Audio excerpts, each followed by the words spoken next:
SB news channel प्रस्तुत आजच्या ठळक घडामोडी। सोलापूर धाराशिव रेल्वेसाठी 225 कोटी केंद्रीय अर्थसंकल्प। सोलापूर विभागासाठी 800 कोटींचा निधी। समाज कल्याणच्या चौकशीचे सीईओंचे आदेश। 7 दिवसात मागितला अहवाल। अनुदान वाटपात चूक नसल्याचा बँकेचा खुलासा। माढा तालुक्यात झालेल्या 2 अपघातात दोघांचा जागीच मृत्यू। बार्शी तालुक्यातील उंडेगाव येथील प्राध्यापक उमेश सलगर 6 वेळा नेट सेट परीक्षा उत्तीर्ण। शिक्षणशास्त्र, मराठी, अर्थशास्त्र, भूगोल या 4 विषयातून यश। मुंबई हुबळी सोलापूर दरम्यान धावणार 2 विशेष रेल्वे गाडी।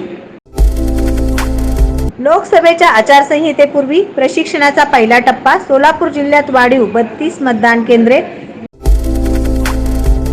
महापालिकेच्या ड्रेनेज विभागाचे आधुनिकीकरण। कर्मचाऱ्यांना मेन हॉलमध्ये उतरण्याचा धोका संपुष्टात। मलबा काढणे सुलभ।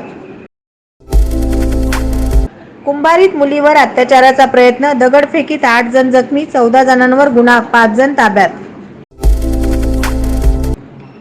सोलापूर येथील मुळेगाव तांड्यावर हातभट्टी वाहतूक, 3घांना अटक। राज्य उत्पादन शुल्कच्या भरारी पथकाची कारवाई।